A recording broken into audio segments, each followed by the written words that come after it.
ஏசாயா 59 அதனுடைய 21 வாசிக்கலாம்.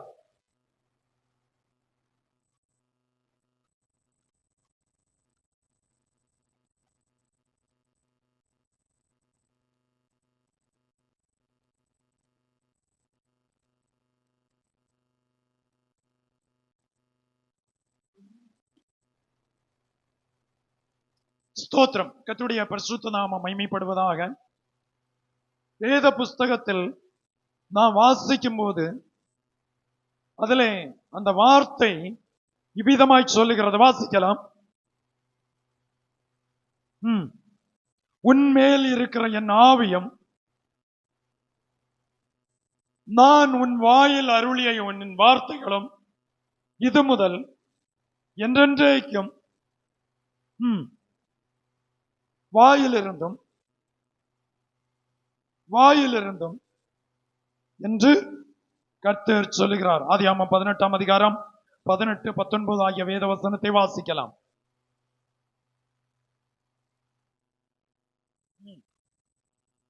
நான் செய்ய போகிறதை ஆபிரகாமுக்கு மறைப்பேனோ? கர்த்தர் ஆபிரகாமுக்கு சொன்னதை நிறைவேற்றும்படியாய் பிள்ளைகளுக்கும் தனக்கு பின்வரும் போதும் நிறுத்துங்க. தன் பிள்ளைகளுக்கும் தனக்கு பின்வருகிற சந்ததியாருக்கும் கைகளை தூக்கி கர்த்தரை மகிமைப்படுத்துவோம். அல்லேலூயா. இன்று இந்த காலை வேளை அருமையான கர்த்தருடைய பிள்ளைகளே, வேத புஸ்தகத்தில் வாசிக்கும் போது நம்முடைய பிள்ளைகள் மேல் தேவன் வைத்திருக்கிற தெய்வ சித்தம் நிறைவேறுவதற்கு நீங்களும் நானும் பிரயாசப்பட வேண்டும். பிள்ளைகள் கைகளை தூக்கி கர்த்தரை மகிமைப்படுத்துவோம். அல்லேலூயா, அல்லேலூயா. நம்ம காலத்துக்கு பின் நம்முடைய பிள்ளைகளை கொண்டு கர்த்தர் நம்மை விட பெரிய காரியங்களை கர்த்தர் செய்ய வேண்டும். Praise the Lord. அல்லேலூயா. இன்னும் அதிலே சொல்லுகிறது, போன வாரம் ஆபிரகாமினுடைய சரித்திரத்தை உங்களுக்கு வேத வசனத்திலே இருந்து ஆபிரகாம் லோத்து என்கிறவருடைய சரித்திரத்தின் பகுதியை வேதத்தில் கொடுக்கப்பட்ட வார்த்தைகளை உங்களுக்கு பகிர்ந்து கொள்ள கர்த்தர் உதவி செய்தார். ஆபிரகாம் தெய்வ சித்தம் இன்னது என்று அறிந்து கர்த்தர் நடத்தினார். 99வது வயதிலே ஆண்டவர் ஆபிரகாமோடு பேசினார். ஆபிரகாமே, நீ எனக்கு முன்பதாய் நடந்து கொண்டு உத்தமனாயிரு. அவன் தன்னுடைய வாழ்க்கை உத்தமத்திற்கு நேராய், தன்னுடைய ஜீவிதம் தேவன் விரும்பின நிறைவுக்கு நேராய் ஒப்பு கொடுத்து செய்ய வேண்டியதை செய்ததும் அவனுடைய வாழ்க்கைக்குள் மாற்றம் வந்தது. அல்லேலூயா. அப்ப விசுவாசிகளாகிய நீங்களும் நானும் விசுவாச ஜீவிதம் ஜீவிக்கிற நாம் வசனத்தின்படி வருகிற மாற்றத்தை நாம் கொண்டு வரும்போது தேவன் நம்மேல் வைத்திருக்கிற தெய்வ சித்தத்தை கர்த்தர் நிறைவேற்றுவார். அல்லேலூயா. அப்போ தெய்வ சித்தம் நிறைவேற ஆபிரகாமும் இஸ்மவேலும் ஒரே நாளில் விருத்த சேதனம் பண்ணினார்கள். உங்களுக்கு போன வாரத்திலே அதை பகிர்ந்து கொண்டேன். பின்பு அவனுடைய குடும்ப ஜீவிதத்தை கர்த்தர் ஆசீர்வதித்தார். நம்பிக்கை இல்லாமல் இருந்த அனுபவத்தில் நம்பிக்கை ஊட்டக்கூடிய அளவுக்கு கர்த்தர் கிரியை செய்தார். அல்லேலூயா. மனுஷன் நம்மை ஒருவேளை பல கேள்விக்குறிகள் நமக்கு முன்பதாய் வைத்திருக்கலாம், பல வார்த்தைகள் நமக்கு விரோதமாய் பேசப்பட்டிருக்கலாம், செயல்பட்டிருக்கலாம். ஆனால் நீங்களும் நானும் வேத வசனத்தின்படி நம்முடைய வாழ்க்கையை, நம்முடைய ஜீவிதத்தை அமைப்போம் என்று சொன்னால் தேவன் மனுஷ கண்களுக்கு புலன்படாத தேவ சித்தத்தை கர்த்தர் வாழ்க்கையில் நிறைவேற்றுவார். அல்லேலூயா. நாம் எவ்வளவு பிரயாசப்பட்டாலும், நாம் எவ்வளவு உழைத்தாலும், நாம் எவ்வளவு கஷ்டப்பட்டாலும் பலனை அனுபவிப்பது தேவன் தருகிற ஆசீர்வாதம். அல்லேலூயா. பலனை அனுபவிப்பது தேவன் நமக்கு தருகிற ஆசீர்வாதம். எத்தனையோ பேர் ஒன்றும் இல்லாம இருப்பாங்க, உள்ளதை வச்சு குறைபாடுகள் இருக்கலாம், அந்த குறைவிலும் திருப்தியாய் வாழ்ந்து கொண்டிருப்பார்கள். அல்லேலூயா. அநேகருக்கு எல்லாம் திருப்தியா இருக்கும், ஆனா மனசுக்கு ஒரு திருப்தி இருக்காது. எல்லாவற்றிலும் அவர்கள் அனுபவிக்க முடியாம வேதனைப்பட்டு நொந்து போய் உடைந்து போய் உருக்குலைந்திருப்பார்கள். ஆபிரகாமுக்கு கர்த்தர் ஈசாக்கை ஒரு சந்ததியாய் கர்த்தர் கொடுத்தார். ஈசாக்கு வளர ஆரம்பித்தான். அவன் வர வர வர வேத வசனத்தின்படி சத்தியத்தின்படி ஆபிரகாம் ஈசாக்கை வளர்த்தினான். Price the Lord. அல்லேலூயா. கைகளை தூக்கி கர்த்தர் மகிமைப்படுத்துவோம். சத்தமா சத்தமா அல்லேலூயா. ஈசாக்கை தெய்வ பயத்தில் வளர்த்தி எடுக்க கர்த்தர் உதவி செய்தார். ஒரு நாளைக்கு நல்லா கொஞ்சி விளையாடுகிற இஸ்மவேல், அவன் அடிமை பெண் ஆகார், அவங்க போயிட்டாங்க. அவங்க அப்படி வனாந்தரத்தின் வழியா அவர்கள் போயாச்சு. பெயர் சபா வனாந்தரத்தின் வழியா ஆபிரகாம் கொடுத்ததை வாங்கிட்டு போயாச்சு. இப்ப ஈசாக்கு மட்டும்தான் துள்ளி சாடி விளையாடி வயோதிப நாட்களில் அவனுக்கு ஒரே ஒரு செல்வம், ஈசாக்கு என்கிற பிள்ளை செல்வம் மாத்திரம்தான் இருந்தது. ஆபிரகாம் தன்னுடைய சுகத்துக்காய் ஜெபிக்கவில்லை. கவனிக்கிறீங்களா? ஆபிரகாம் தன்னுடைய சுகத்துக்காய் ஜெபிக்கவில்லை. ஆபிரகாம் தன்னுடைய பணத்துக்காய் ஜெபிக்கவில்லை. ஆபிரகாம் தன்னுடைய பொருளுக்காய் ஜெபிக்கவில்லை. ஆபிரகாம் தன்னுடைய வாழ்க்கையின் எதிர்காலத்துக்காய் ஜெபிக்கவில்லை. ஆபிரகாம் கேட்டது, சந்ததி இல்லாம இருக்கேன், எனக்கு ஒரு சந்ததியை நீர் தரமாட்டீரா? அல்லேலூயா அல்லேலூயா. விவாக நிலைமைக்குள் பிரவேசித்து குடும்பமாய் வாழ்கிற பிள்ளைகளே, உங்களுடைய ஜெபம் பூமியில என்ன சம்பாத்தியம் பண்ணுகிறீங்களோ இல்லையோ, உங்களுக்கு ஒரு பிள்ளை செல்வம் தேவை. ஆமென். அல்லேலூயா. கர்த்தர் உங்களுக்கு அதை இந்த நாட்களில் தந்து கர்த்தர் ஆசீர்வாதமாய் நடத்துவாராக. ஆனால் ஆபிரகாமுக்கு ஒரு குமாரனை கர்த்தர் கொடுத்தார்.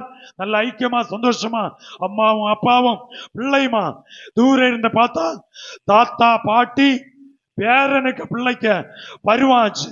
Price the Lord. அல்லேலூயா.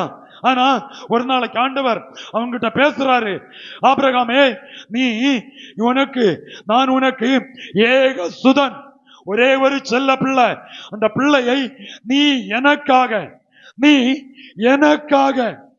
அந்த வார்த்தையை கவனிக்கணும், நீ எனக்காக அவனை மோரியா மலையிலே, நான் காண்பிக்கும் தேசத்துல மோரியா மலையிலே கொண்டு போய் பலி செலுத்து என்று சொல்லி ஆபிரகாமோடு கர்த்தர் பேசினார்.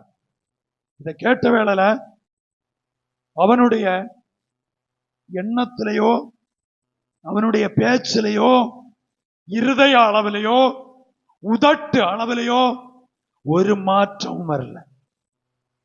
கையில் தூக்கி கர்த்தரை மகிமைப்படுத்துவோம். அல்லேலூயா. இருக்கிறதே ஒரு பிள்ளை, அந்த பிள்ளையும் கொண்டு போய் பலி செலுத்துன்னு சொன்னா நம்மவா இருந்தா நம்ம இருதய துடிப்பு எப்படி இருந்திருக்கும்? ஆபிரகாம் அதை தயங்கவே இல்லை. கர்த்தர் சொன்னது போல கொண்டு போகிறான். அதிகாலையில் எழும்பி விறகு எல்லாம் கீறி இந்த ஈசாக்கு தலையில பிடிச்சு கொடுத்துட்டு ரெண்டு பேரும் போகிறாங்க. கழுதை வேலைக்காரர்கள் பிள்ளையும் அப்பாவுமா சேர்ந்து சேணம் கட்டி போகிறாங்க, வேஷம் கட்டி போகிறாங்க. ஆபிரகாமுக்கு மட்டும்தான் தெரியும், நான் என் மகனை பலி செலுத்த போகிறேன். அல்லேலூயா. மகனுக்கு தெரியாது, உடன் வேலையாட்களுக்கு தெரியாது. தெய்வ பிள்ளையே, தெய்வம் உனக்குள் ஒரு வார்த்தை, உனக்குள் ஒரு தரிசனம், உனக்குள் ஒரு வெளிப்பாடு, உனக்குள் ஒரு தெய்வ திட்டம் வைத்திருந்தால் சொல்ல தகாதவர்களோடு பகிர்ந்து கொள்ளவே கூடாது. அல்லேலூயா அல்லேலூயா.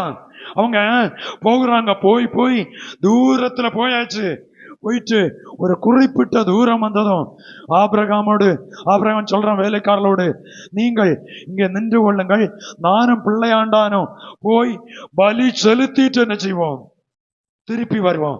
நானும் பிள்ளையாண்டானும் போய் பலி செலுத்திட்டு திருப்பி வருவோம். அப்பதான் ரெண்டு பேரும் நடந்து போகிறாங்க. மகன் கேட்கிறான், அப்பா விறகு இருக்கு, கத்தி இருக்கு, நெருப்பு இருக்கு, பலிக்கு ஆட்டுக்குட்டி எங்கே? நம்ம என்ன அந்த நிமிஷத்துல அட்டாக் வந்து கீழே விழுந்துருவோம். ஆனா ஆபிரகாம் சொல்றான், கர்த்தர் பார்த்துக் கொள்வார், யெகோவாயிரே, எல்லாம் அங்க பார்த்து கொள்ளப்படும். அல்லேலூயா. ஒன்றை கண்டுட்டு போகிறது வேற, காணாமல் விசுவாசத்துல போகிறது வேற. ஆமென். ஒன்ன வாழ்க்கையில வச்சுட்டு அதை நம்பி ஜெபம் பண்ணிட்டு இது நடக்காட்டாது அது நடக்காட்டா இது இப்படி போகிறது வேற. ஒரே இதா என்னத்தான் வந்தாலும் இதுல மரணம் அல்லாம தப்பு வைக்க வழியே இல்லை என்கிற உணர்வு உள்ளால இருக்கும்போ கர்த்தர் கிரியை செய்கிறது வேற. அல்லேலூயா. ஆண்டவருடைய கிரியை வெளிப்பட்டது. அவன் செய்ய வேண்டிய எல்லா பணிவிடையும், என்னென்ன பணிவிடை செய்யணுமோ அத்தனை பணிவிடையும் செய்தான்.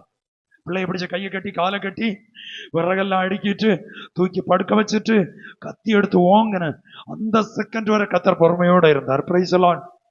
அல்லேலூயா. மரணத்தின் விளிம்பில் தூக்கி எடுக்கிறவர் நம்முடைய கர்த்தர். Price the Lord. கவனங்கள் சிதறடிக்கப்பட வேண்டாம். மரணத்தின் விளிம்பில், அல்லேலூயா, மரணத்தின் விளிம்பில் நம்மை தூக்கி எடுக்கிற தெய்வம். அல்லேலூயா. ஆபிரகாமுக்கு ஒரு நம்பிக்கை உண்டு.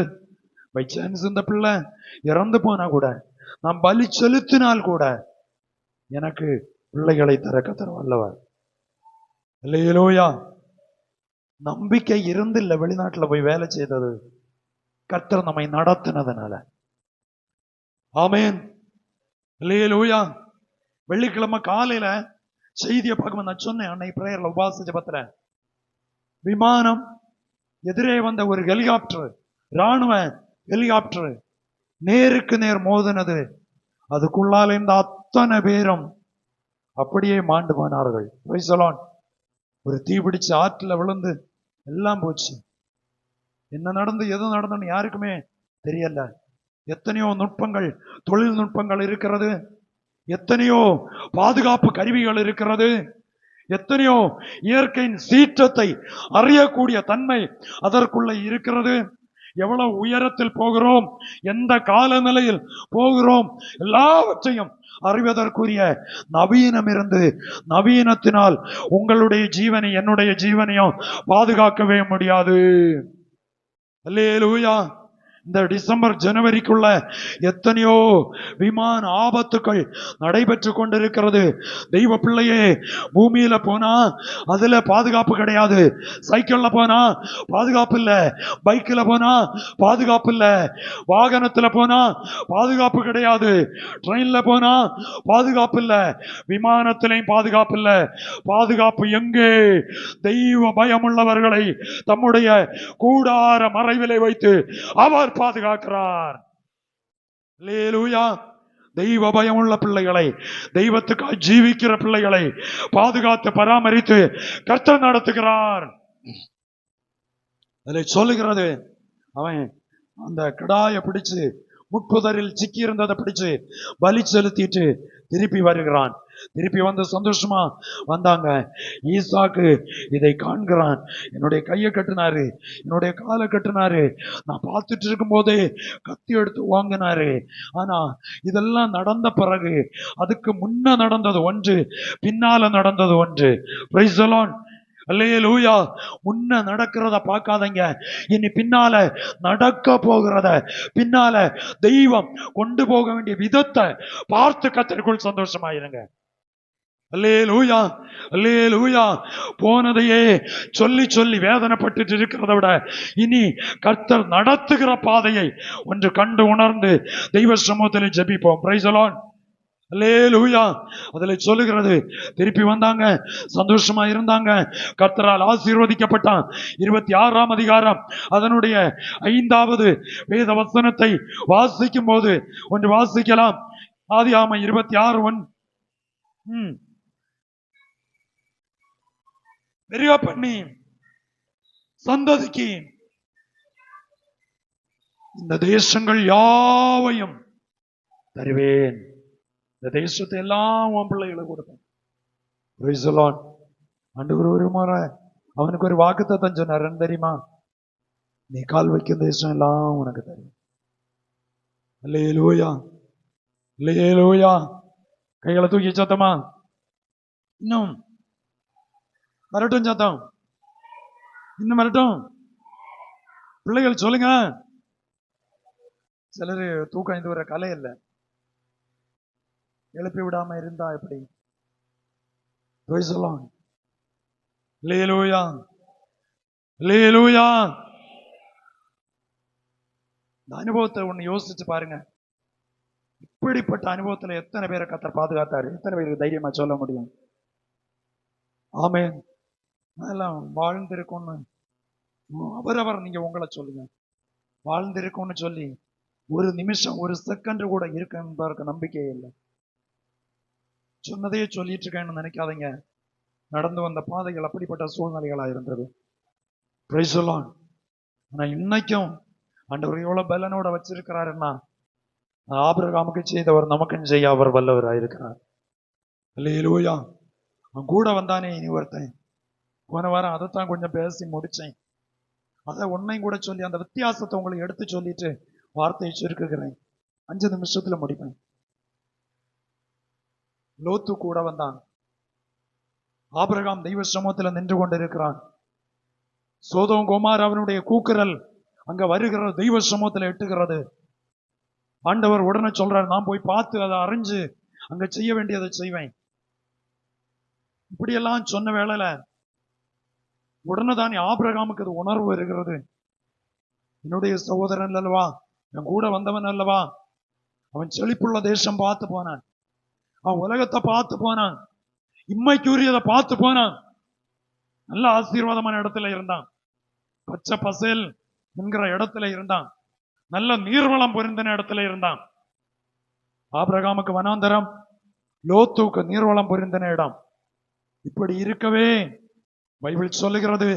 இப்படி இருக்குமாதான் தேவதூதர்கள் வந்து சொல்றாங்க, லோத்துவே இந்த தேசத்தை அழிக்க போகிறோம், நீ இந்த தேசத்துல இருந்து வெளியேற வேண்டும், இந்த சமபூமி எங்கும் இல்லாத உன் குடும்பம். ஃபர்ஸ்ட் அவங்க என்ன சொன்னாங்க தெரியுமா? நான் அந்த பகுதியை வாசிக்கும் போது அதுல இவ்விதமாய் சொல்லப்பட்டிருக்கிறது. அதுல உன் வீட்டுக்குள்ள யாரெல்லாம் இருக்கிறாங்க? 19ஆம் அதிகாரம் 12ஆம் வசனம் வாசிங்க.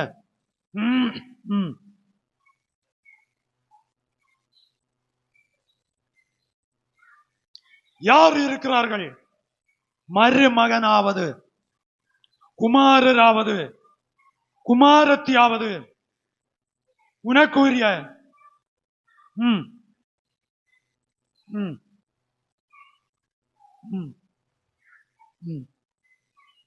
போதும், அவ்வளவு போதும்.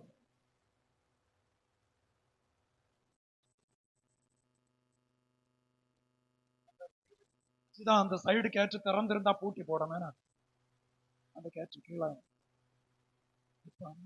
மேலே வச்சு விடணும். முடிஞ்சது.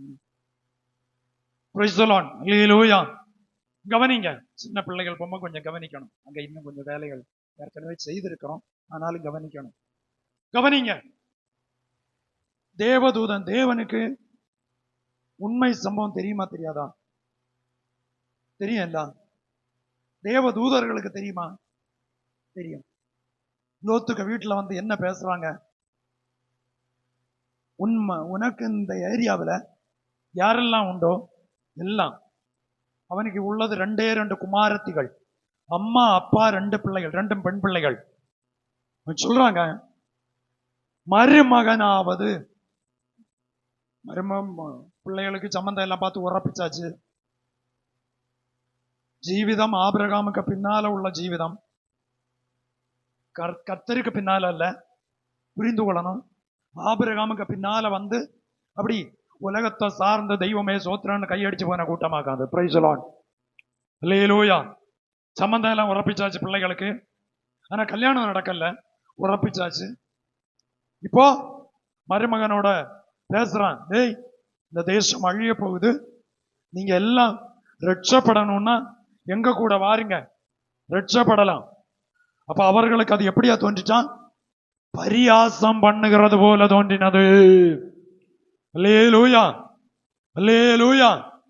அப்ப ஆபிரகாம் லோத்தும் 2 பிள்ளைகளையும் தேவதூதர்கள் பலவந்தமா கைய பிடிச்சு வெளியே கொண்டு விட்டுட்டு சொல்றாங்க, இந்த சமபூமி எங்கும் நில்லாதே, இந்த உலகம் உனக்கு நிரந்தரம் அல்ல, மலையை பார்த்து ஓடிப்போ. அவன் சொல்றான், எனக்கு இந்த மலையை தேடி ஏற முடியாது, மூச்சு முட்டும், எனக்கு சுவாசமுட்டல் வரும், கைகால் தளரும், வயசாய் போச்சு, முடியாதுன்னு சொல்லி பக்கத்துல இருந்த ஒரு சின்ன ஊர் சோவார் என்கிற ஊர் அதுக்குள்ள போகிறான். ஆண்டவர் சொல்றாரு, சரி எதுவானாலும் உன்னால முடியாதனால நான் இறங்கி வருகிறேன், நான் உனக்கு இரக்கம் செய்கிறேன், நான் உனக்கு உதவி செய்கிறேன், இந்த காரியத்திலும் உனக்கு தயவு பாராட்டுகிறேன் என்று சொல்லி விட்டு கொடுத்தாரு. விட்டு கொடுத்துட்டு ஆண்டவர், சரி நீ அங்கேயாவது போய் ரட்சப்படு, எதுவானாலும் ஒருத்தன் கையை மறிச்சிட்டு நிக்கானே காலத்தை முதல் ராத்திரி வர. கைகளை தூக்கி சொல்லுங்களேன், யார் நின்றது? யார் நின்று இருக்கிறது? சோதோம் கோமாரா தீ பற்றி எரிய போகுது. லோத்துவையும் பிள்ளைகளையும் குடும்பத்தையும் கைப்பிடிச்சு தேவதூதன் வெளியே கொண்டு விடுறான். ஆபிரகாம் தெய்வ சிரமத்தில் நின்று கொண்டே இருக்கிறான். செவ்வாய்க்கிழமை உபவாச ஜபம் இதே போல திறப்புல நிக்க போகிறோம். எங்கேயோ சிலரை பலவந்தமா கர்த்தர் காப்பாற்றுகிறார். அல்லேலூயா, அல்லேலூயா. நம்ம இங்க உட்கார்ந்து ஜெபிக்கும்போ எங்கேயோ சில இடங்கள்ல தெய்வத்தினுடைய கிரியைகள் வெளிப்படும். அல்லேலூயா. ஆபிரகாம் நின்று கொண்டிருக்கிறான். அழிப்பீரா? 50, 40, 35, 30, 25, 20, 15, 10 அழிக்கவே மாட்டேன். ஜனத்தினுடைய ஜபம் உன்னதத்துக்கு போனா யாருக்காக ஜபிக்கிறோமோ அங்க பாதுகாப்பை கர்த்தர் கட்டளையிடுவார். அல்லேலூயா, அல்லேலூயா. எந்த தேசம் இந்த ராஜ்யங்களுக்கெல்லாம் ஜபிக்க போகிறோமோ இங்கே உட்கார்ந்து ஜபிக்கும்போ அங்க தெய்வத்தினுடைய பாதுகாப்பை என் கர்த்தர் கட்டளையிடுவார். ஆபிரகாம் கைவிரிச்சிட்டு இன்னைக்கு ஆண்டவரே அழிப்பீரோ. லாஸ்ட்ல ஆண்டவரை பாட்டு போனாரு. ஆண்டவர் போன பிறகுதான் ஆபிரகாம் என்ன செய்தான்? தன்னுடைய இடத்துக்கு போகிறான். அதுல இந்த வசனம் 33ஆம் வசனம் 18, 33.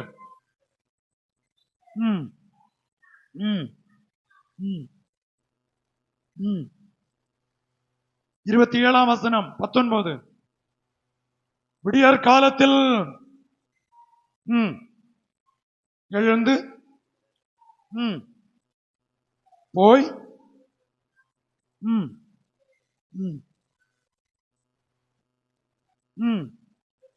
பார்த்தான்.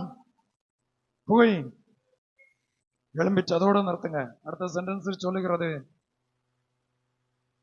அந்த சமபூமியின் பட்டணங்களை அழிக்கும் போது நம்ம சுகம் என்று தெரிந்தெடுப்பது ஒரு நாளைக்கு அழியும். அல்லேலூயா. சமபூமி அழியும். இந்த பூமி ஒரு நாளைக்கு அழியும். அக்கினிக்கும் கந்தகத்துக்கும் இரையாகும். தண்ணியினால் அழிந்து போகும். நம்முடைய சரீரம் அழியலாம், ஆத்மா அழியாதது. அல்லேலூயா. ஆபிரகாம் மறுநாளைக்கு மீண்டும் போய் பார்க்கிறான். ஆபிரகாம் போய் பார்த்துட்டே நிற்கான். சூளை தீ பற்றுவது போல பற்றிட்டே இருக்கு. சூளையில தீ பத்துறது எத்தனை பேர் பார்த்திருக்கிறீங்க? கண்கூட செங்கல் சூளையில, சூளைன்னு சொன்னா செங்கல் சூளை, உங்களுக்கு உதாரணத்துக்கு சொல்றேன். செங்கல் சூளையில தீ பத்துவது எத்தனை பேர் பார்த்திருக்கிறீங்க? 8, 9 நாள் ராத்திரியும் பகலும் ஒண்ணு போல என்ன செய்யும்? பற்றும். கீழற்றம் தான் அடுப்பு, கீழற்ற மட்டும்தான் அடுப்பு. 20 அடி 30, 35, 40 அடி நீளம், 20 அடி பைப்பு வச்சிருப்பாங்க, இரும்பு பைப்பு. ஃபர்ஸ்ட் தீ கொடுத்துட்டு பற்ற வரவை போட்டு இந்த பைப்பு வச்சு தள்ளி விடுவாங்க. சுள்ளையில தீ போடும்போ இவ்வளவு உயரம் இருக்கும் ஃபர்ஸ்ட் அடுப்பு. இவ்வளவு உயரம் கல் அடுக்கிட்டு இதுக்குள்ள வரவை போட்டுருவாங்க. ஃபர்ஸ்ட் வரவை கூட வச்சு போட்டுட்டு தான் கல் அடுக்குவாங்க. அடுத்து இந்த ஹைட்டுக்கு கல் அடுக்குவாங்க. இடையில எங்கேயும் கேப் இருக்காது. அடுத்தும் விறகுன்னா சும்மா நம்ம அடுப்பு வைக்கிற மாதிரி இல்லை, பெருசா ஒரு ஆள் தூக்க முடியாத அளவுக்கு இந்த தெங்கெல்லாம் சிலதை விளம்பனோட வைப்பாங்க, சிலதை 2ஆ பிளந்து வைப்பாங்க. அடுத்தும் ஒரு ஸ்டெப் அடுக்குவாங்க. அடுத்தும் இவ்வளவு ஹைட்டுக்கு மொத்தத்திலே சுடுகல்லு கவர் செய்வாங்க. திருப்பியும் அடுக்குவாங்க. கீழற்றம் அது அவங்களுக்கு ஒரு எண்ணிக்கை உண்டு. கல்லு 1,00,000 1,50,000 கல்லு அடுக்கிட்டு கீழற்றம் தீ போடுவாங்க. இதுல இருந்து தீ பிடிச்சு இந்த கல்லு நல்லா பழுத்து இந்த சூடு கொண்டு அடுத்த விரவு என்ன செய்யணும்? பற்றணும். அடுத்து விரவு பற்றி கீழே இருந்து தீ போட்டுட்டே இருப்பாங்க. 6-7 பேர் 5-6 பேர் நிற்பாங்க. விறகு எரிய போட்டு இந்த பைப் வச்சு தள்ளி விட்டுட்டே இருப்பாங்க உள்ள. அது ஒரு 2 நாள் வேலை. 3ஆவது நாளாகும் தான் பகுதி மேலற்றம் உள்ள சொல்ல விறகு என்ன செய்யும்? பற்ற ஆரம்பிக்கும். 7-8 நாள் அப்படியே அந்த தீ கனல் இருந்துட்டே இருக்கும். அதுக்கு பிறகுதான் அந்த செங்கல் மழையில போட்டாலும் ஒண்ணும் செய்யாது, வெயில்ல போட்டாலும் ஒண்ணும் செய்யாது, தண்ணியில போட்டாலும் ஒண்ணும் செய்யாது. அந்த சூடு அவ்வளவு பிடிச்சதுனாலதான் இன்னைக்கு நீங்க சுடுகல்ல தண்ணி விடுங்க, நாளைக்கு கொண்டு 1 கப்பு தண்ணி விட்டாலும் அது என்ன செய்யும்? என்ன செய்யும்? குடிக்கும். சூடு ஏற வேண்டிய இடத்துக்கு யாருன்னா தாகம் தானே வரும். தண்ணி கிடைச்சா குடிக்கும். அது price the Lord, price the Lord. இதே போல தீ பற்றி எரியும்போ ஒருத்தன் எங்க கையை மறிச்சிட்டு நிற்கான், தெய்வமேன்னு சொல்லிட்டு. பைபிள் சொல்லுகிறது, ஆபிரகாமை நினைத்து லோத்துவை கர்த்தர் காப்பாற்றினார். ஆமென், அல்லேலூயா. பரிசுத்தவான்களுடைய இரத்த கண்ணீர் தான் இன்றைக்கு நீங்களும் நான் ரட்சிக்கப்பட ஏதுவானது. ஆமென். நம்முடைய இரத்த கண்ணீர் அடுத்த ஒரு சந்ததியை உருவாக்கட்டும். எழும்பி நிற்கலாம். வார்த்தையை சுருக்குகிறேன்.